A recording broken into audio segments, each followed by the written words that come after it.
ya ubundi niyo makuru nkunda kwambara jewe ya n'ubundi biranakubereye so reka ndamutse abakunzi ba PJ Classic FM ndababwiye ati turagarutse ni wa munsi mwari murindiranye ngishika kabisa wa munsi mwari murindiriye tubazaniye amakuru ameze neza amakuru yizewe amakuru atohoje neza mwamaze kumva ama headlines n'amakuru ameze neza kabisa cyo tuyasesangure gaso ndabanamutse rero muherereye mwese abari mu gisagara ca Bujumbura abari mu gihugu hagati ndetse n'abari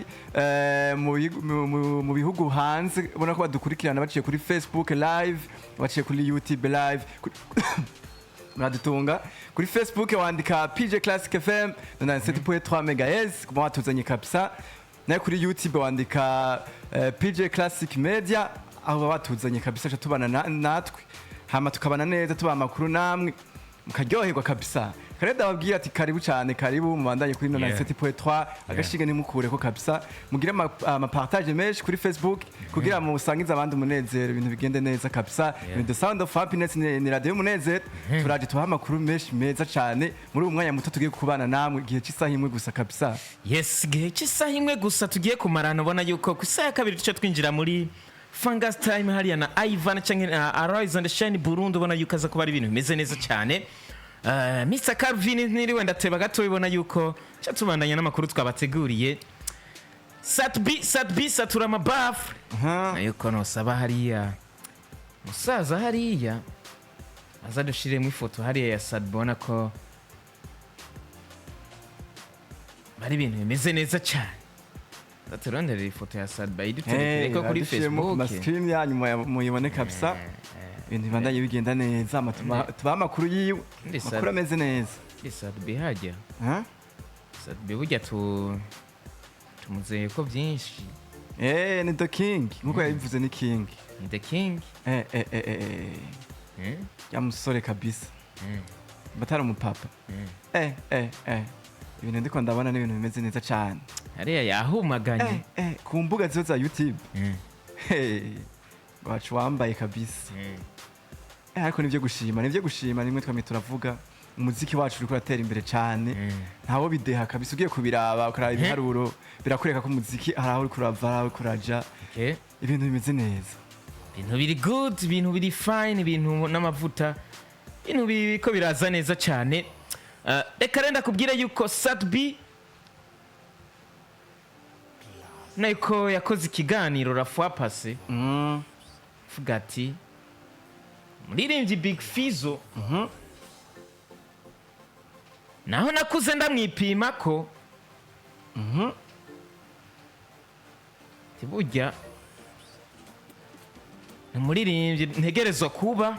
numuririmbyi ntinya cyane numuririmbyi ubona yuko amaze gukora byinshi ni legend muri uyu muziki kandi aracyari uwa mbere kandi azoguma aca yongera ko nakanzi kanati kandi azoguma ari uwa mbere uyu bundi umaze kumva mu legend ategeza kubaha n'abandi bose aka kantu rero Sadbi yongeye kati kandi azoguma ari uwa mbere bundi ca nibaza nti kubera ika kantu yagashizeko kiri naco kubeka je kubivuga ubunye mu myaka yeza atarabivuga ako ni Sadbi yabivuze neza yavuze ati jewe ninjiye muri uwo muziki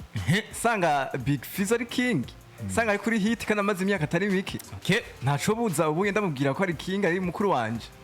ariko kandi Big Fizzo nta muntu n'umuyoza nganye ngo apinge ku byo bavuze Big Fizzo ni mu legend Big Fizzo ni mu living legend dufise nga mu gihugu cyacu cy'u Burundi ni wa muntu utazokwigira ubona ngo yazimye ni wa muntu utazotega imisi ushobora kumutega imisi uyu munsi ejaga gutamwa hit ugatangara niyo mpamvu ndibaza yuko na Sadbi yavuze ati uyu ni mukuru wanje kabisa ariko umuntu agaruka kwibaza kubera ki Big Sadbi aje kuvuga ko Big Fizzo ari king ari mukuru wiwe muri iyi myaka aho mu myaka iheza ahubwo yamwipima akavuga ati ahubwo nije ndi king nije ndi imbere yiwe ndi wa mbere akavamo ababo wa kabiri ariko ibi bintu ntushobora kubona ko bishobora gutuma umuziki w'u Burundi atamakuru uronka aya rivalite ariko aravaho muri iyi minsi ya Melanin Boy na DJ Fernand sani yavuyeho ya Big Fizzo na Sadbi iravuyeho umuziki nugiye kubura amakuru ya Melanin Boy Beze twari twiteze yari maze imyaka batwise ko ataco bapfa no kuvuga nta Beze bagikinye hagati yawo kuba Melanin Boy yashitse mu rubanza rw'umufrere wiwe DJ Fernand akanaririmba bakanaramukanya neza bakagwana mu nda biya vyaretse abantu ko atakintu na kimwe bapfa. Uyu munsi naho tubonye Sad baje kuvuga ngo Big Fizzo ni mukuru wanje mu gihe ari we amwipima ko akamutera kick akavuga ati twe turaba king bose cyane ndanagusumba. Uyu munsi naho araje avuga ngo uyu munsi jewe ndamwubaha cyane Big Fizzo ni mukuru wanje yaramboneye izuba kandi nashitse ari mu king niba cyari mu king. Ibi bintu nibica biza gutera ikibazo muri uyu muziki wacu tukavuga ati bya bintu byaba bituma umuziki wacu kumuvugangwa hose abanga mu Burundi no mu makungu ko biratangura bigabanuka. Ubundi umuziki uzohavuronka amakuru aguma asohoka ku mwanya nkuko mu misezi byari bimeze. Ubundi abantu bariko baribaza bati ese Sad B kuba yahaye amashugwe Big Fizzo ubwo abafana ba Sad B baraza kuba bagarukana ya mind kwa kuntu ko kubwira Sad B ko aruta Big Fizzo mu gihe boss wabo wenyene aba yababwiye ati Big Fizzo aranda. Jewe ico ndisiye George ajya video yasohotse Sad B akavuga ko Big Fizzo ari mukuru wiyo. Ndisire certain yuko abakunzi ba Sad B canke abafanzi biyo bitabaguye neza kuko ugiye kuraba hariya mu isite bariko barahariye barakwemeza yuko Sad B asumba Big Fizzo. Ariko ivyo ni vya bindi nyene ugukunda ushobora kubona ko arengeye bose. Umuntu wese kandi afise droit yo kuvuga yuko naka asumba naka. Nta umuntu wese afise droit yo kwexprima opinion yiwe akavuga ico ashaka.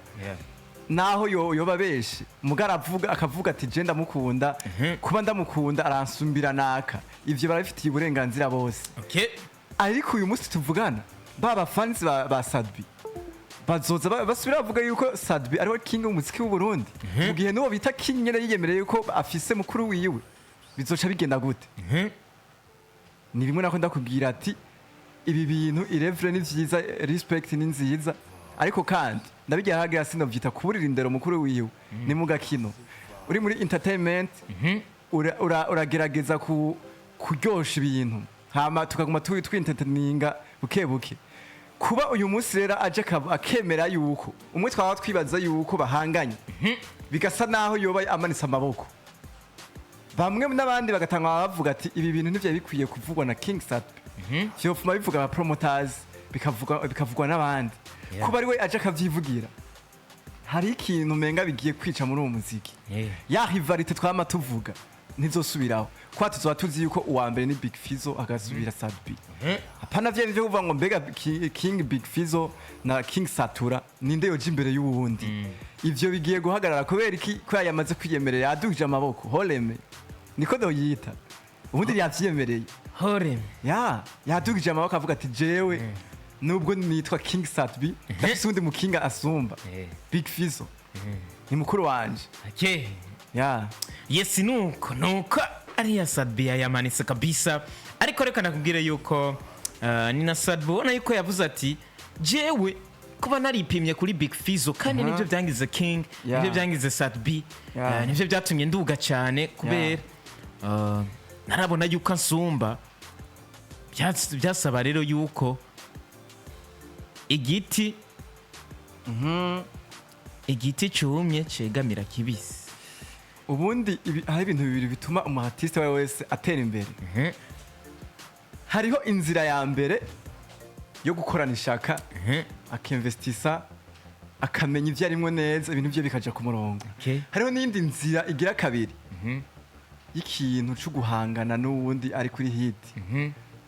Ijya rivalite ya wewe n'ujya muntu ari kuri hit biratuma bariko bavuga ujya ari kuri hit nawe bagucishamo. Ahanga notanga ubororo bwishi mugabo ntoshima kudondagura amazina.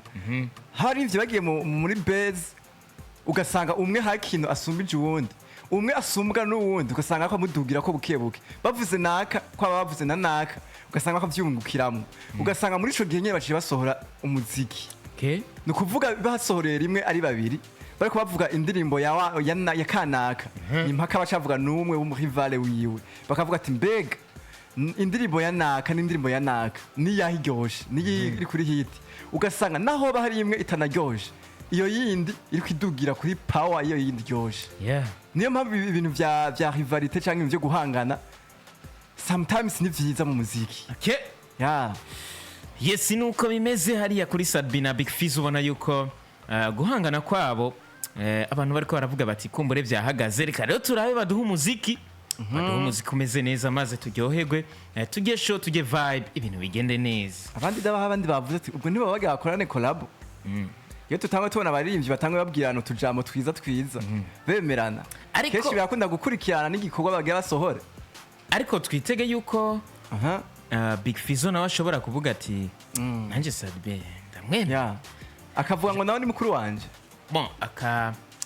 akareyagisa basi kuri burya butumwa Sadbi yavuze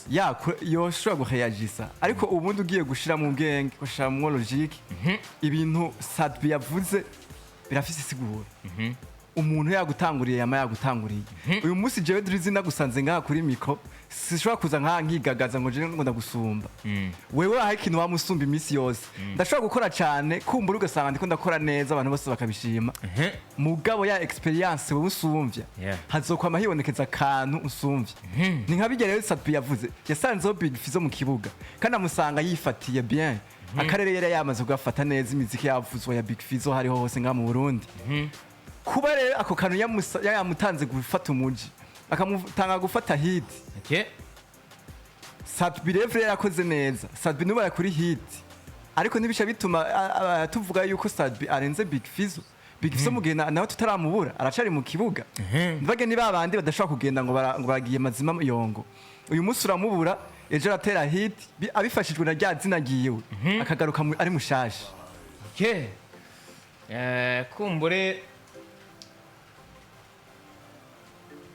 kumbure uno munsi reka twitege yuko tugiye kubona muzika umeze neza utarimwo amajambo yo guterana hariya hagati ya Big Fizzo na Sadbi. Yes, tubandanya